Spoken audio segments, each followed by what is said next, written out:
సంవత్సరాల తరబడి ఎన్ని మందులు వాడినా మీ మోకాల నొప్పులు తగ్గట్లేదా? ప్రాణ పెయిన్ క్లినిక్ లో అత్యాధునిక చికిత్స. నమస్తే, welcome to Suman TV. AP ప్రభుత్వం కీలక నిర్ణయం తీసుకుంది. అన్ని ప్రభుత్వ కార్యాలయాల్లో ముఖ్యమంత్రి చంద్రబాబు నాయుడు గారితో పాటుగా ఉప ముఖ్యమంత్రి పవన్ కళ్యాణ్ ఫోటోను కూడా పెట్టాలని కీలక ఆదేశాలను జారీ చేసింది. ఈ అంశంపై మాట్లాడేందుకు మనతో పాటు ఉన్నారు ప్రముఖ రాజకీయ విశ్లేషకులు చందు శ్రీనివాస్ గారు. Hello sir. హలో అండి.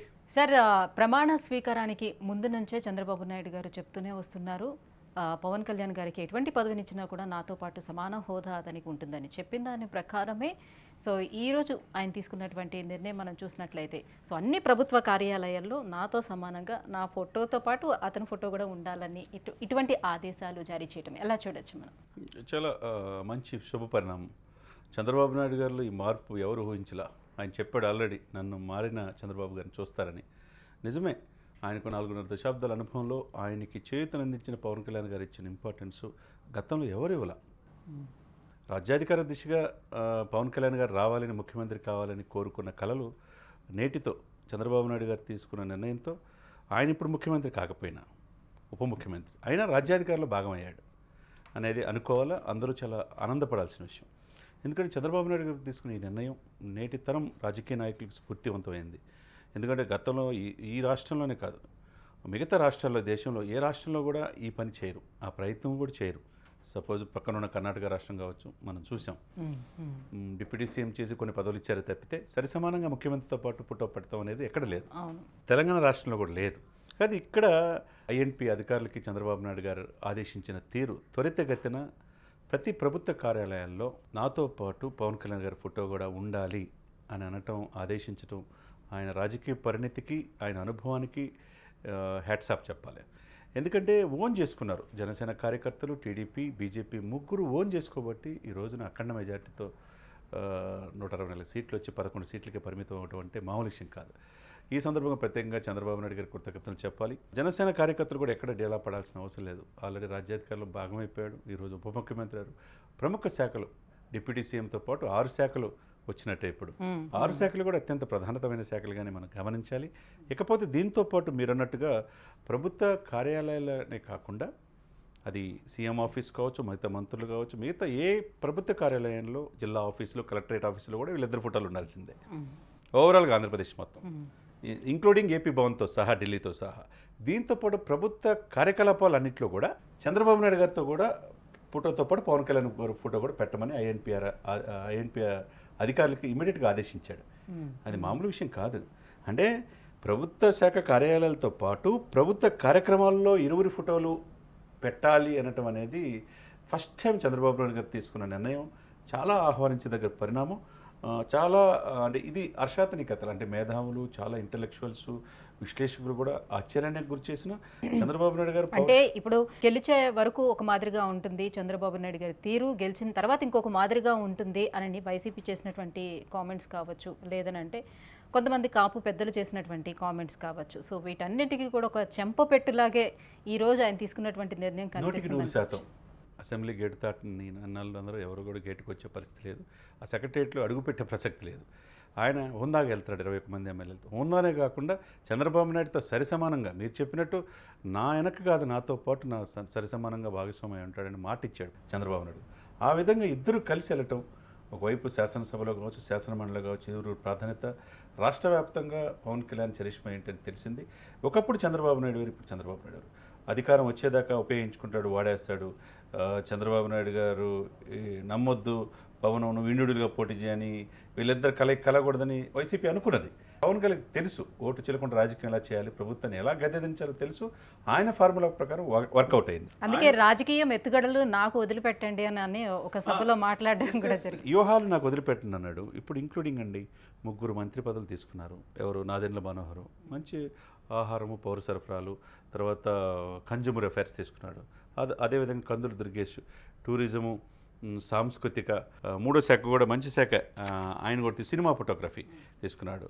అప్పుడు ఆయనకి 3, 3, 6 అంటే అక్కడ వేసుకోండి, ఇక్కడ ఈయనకి 6 పదవులు అంటే 12 పదవులు వచ్చినట్టే. అంటే ఒక 3 జనసేన 22 సీట్లకి 100% స్ట్రైక్ రేటు.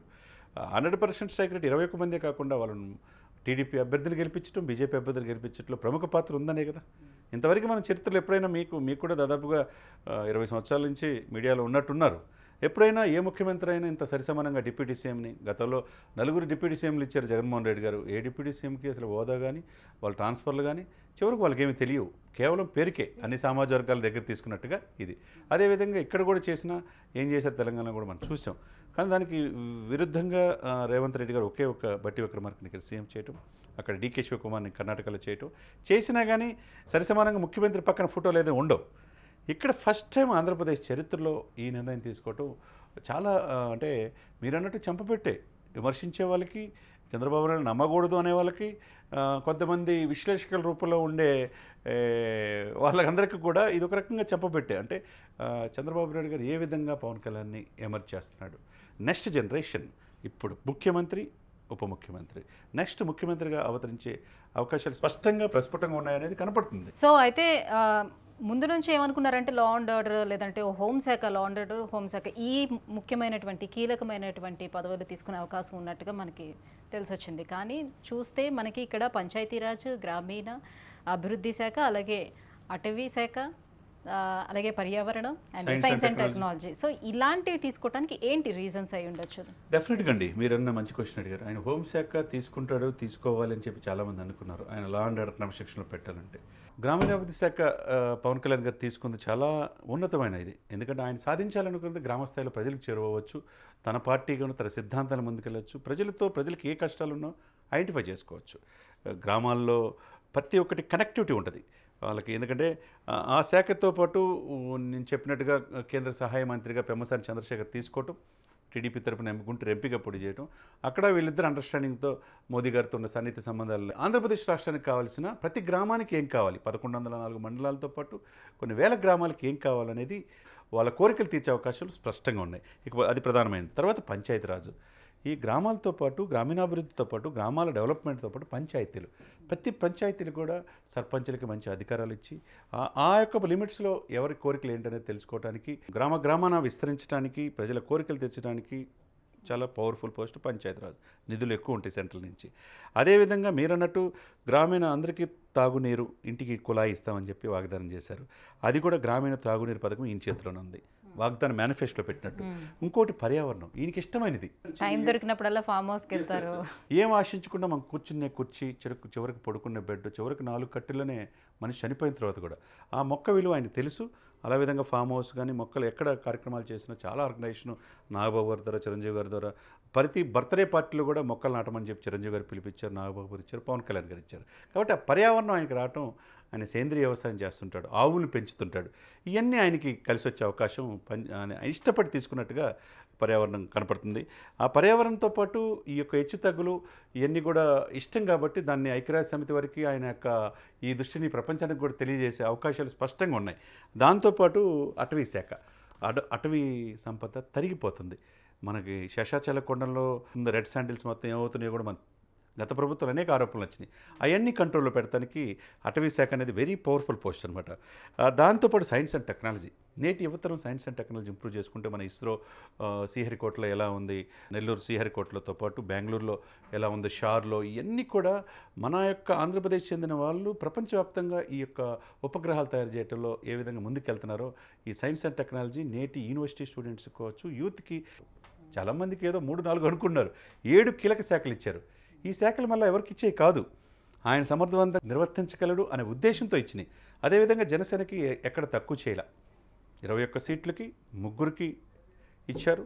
మనం చూసాం, ఇందాక అనుకున్నట్టుగా కందులు దుర్గేష్కి ప్రముఖ శాఖలు కేటాయించారు, నాదెండ్ల మనోహర్కి ప్రముఖ శాఖలు కేటాయించారు. కాబట్టి జనసేన మరింత ముందుకెళ్ళటానికి ఆ పార్టీ విస్తరణతో పాటు ఆ కార్యకర్తలు ఎక్కడ నిరాశపడకుండా రాజ్యాధికారంగా భాగంగా చంద్రబాబు నాయుడుతో సమానంగా పవన్ కళ్యాణ్ ఎమర్జ్ అవ్వడానికి రాబోయే రోజుల్లో 2029 నాటికి సీఎం అయ్యే అవకాశాలు స్పష్టంగా కనపడుతున్నాయి. ఎందుకంటే ఈ రోజున ఆయన త్యాగం చేశాడు ఎవరి కోసం, చంద్రబాబు నాయుడు కొరకు కోసం. ఆయనకున్న అనుభవం ఉన్న వ్యక్తి ఆ రోజు 2014లో త్యాగం చేసిన మాట వాస్తవం. అనుభవం ఉన్న వ్యక్తి రాష్ట్రానికి రావాలి, రాజధాని నిర్మించుకోవాలన్నాడు. ఆయన కొన్ని సైద్ధాంతిక ప్యాకేజీకి ఒప్పుకున్నాడు. ఇదితో ఆయన నుంచి విడిపోయి 2019లో విడిగా పోటీ చేశారు. కానీ 2024లో ఎట్టి పరిస్థితుల్లో జగన్ గద్దెదించాలి, అవినీతిమైపోయింది రాష్ట్రం. అంటే రాష్ట్రం విడిపోయి ఇప్పటికి 10 సంవత్సరాలు అయింది. ఈ 10 సంవత్సరాల్లోని 2 సార్లు ఇద్దరు ముఖ్యమంత్రులు వచ్చినప్పుడు కూడా ఎటువంటి అభివృద్ధి అనేది కనపడలేదు. ఈసారి కూడా ఎవరు వచ్చినప్పటికీ కూడా నిధులు అనేది లేదు కాబట్టి రాష్ట్ర అభివృద్ధి కష్టం అయిపోతుంది, ఎవరు వచ్చినా కూడా ఒకే రకంగా ఉంటుందనే భావన ప్రజల్లో ఉండింది. సో ఈ మూమెంట్ కనుక మనం చూసుకున్నట్లయితే ఖచ్చితంగా అభివృద్ధి అనేది సాధ్యమయ్యేటట్టే కనిపిస్తుంది. డెఫినెట్గా కనపడుతుంది ఏంటంటే ఇక్కడ లక్కీ ఏంటంటే ఇక్కడ రాష్ట్రాల్లో ఏ ప్రభుత్వాలు ఉంటాయి, సెంట్రల్లో కూడా అదే ప్రభుత్వాలు ఉంటే కనుక ఇలా కోరికలు నెరవేరుతాయి. అవును, ఆపోజిట్ ప్రభుత్వం ఉంటే ఇలా కోరికలు నెరవేరవు. సేమ్ ఇదే కనపడుతుంది ఇక్కడ. పరిపాలన భాగస్వామ్యం ఆల్రెడీ సత్యకుమార్ కూడా మినిస్టర్ అయ్యారు, హెల్త్ మినిస్టర్ అయ్యాడు. కాబట్టి రాష్ట్రానికి నిధులు తేవాల్సిన బాధ్యత ఆయనకి ఉంటుంది, పురంధేశ్వరి గారికి ఉంటుంది. ఒకవైపు పవన్ కళ్యాణ్ గారికి డైరెక్ట్ యాక్సెస్ టు మోడీ మనకు తెలుసు. ఎన్డీలో కీలక పాత్ర చంద్రబాబు నాయుడు గారు. ఈ యొక్క 21 సీట్లు చాలా కీలకంగా ఉన్నాయి కదా. మరి రాష్ట్రంలో ఈరోజు సెంట్రల్ అధికారంలో ఉండడంలో ఎన్డీఏలో కీలక పాత్ర ఆంధ్రప్రదేశ్ ఉన్నప్పుడు ఆంధ్రప్రదేశ్ ప్రజల చిరకాల కోరికలు తీర్చకపోవటం ఏముండదు. గతంలో ఆ ముఖ్యమంత్రి గారు అడగలేకపోయారు, రాష్ట్రానికి కావాల్సింది తీర్చుకోలేకపోయాడు. ఈ ప్రభుత్వం అయితే ఆల్రెడీ అమరావతి పనులు స్టార్ట్ చేసింది. నెక్స్ట్ వీక్ నుంచి సంపూర్ణంగా ఎక్కడైతే ఆగిపోయిందో అమరావతి నిర్మాణానికి ముందుకెళ్తున్నారు. మనం స్టెప్స్ తెలుస్తున్నాయి మనకి. తిరుపతి నిన్న చంద్రబాబు నాయుడు గారు వెళ్ళి నేను తిరుమల వెంకటేశ్వర స్వామికి సాక్షిగా చెప్తున్నాను, అభివృద్ధికి ముందు ప్రయారిటీ ఇస్తాను అని చెప్పాడు. దాంట్లో భాగంగా అధికారులను బదిలీలు కావచ్చు, ఎక్కడికెక్కడ సమర్థవంతమైన ఆఫీసర్లు వేయటం కావచ్చు, పరిపాలన మీద పూర్తి గ్రిప్పు ఆయనకు అనుభవం ఉన్నది. ఆ అనుభవంతో పవన్ కళ్యాణ్ గారు అనుకున్న పోరాట పట్టుమ వీళ్ళిద్దరూ కలిపి పరిపాలన మీద ఇప్పుడు దృష్టి పెడితే సుపరిపాలన రాబోయే దశాబ్దం పాటు ముందు 2024 నుంచి 2029 కూడా మళ్ళీ అధికారంలో వచ్చే అవకాశాలు స్పష్టంగా ఏర్పడుతున్నాయి. ఈ మంత్రి మండలి ఎవరైతే 26 మంది ఉన్నారో కూడా వాళ్ళకు కూడా శుభాకాంక్షలు మనం తెలియజేయాలి. సుపరిపాలన అందిస్తారంటంలో ఎటువంటి అతిశయోక్తి లేదన్నమాట. Right, thank you so much sir. Suman టీవీలో మీ పర్సనల్ అండ్ బిజినెస్ ప్రమోషన్స్ కోసం కింది నెంబర్కి కాంటాక్ట్ చేయండి.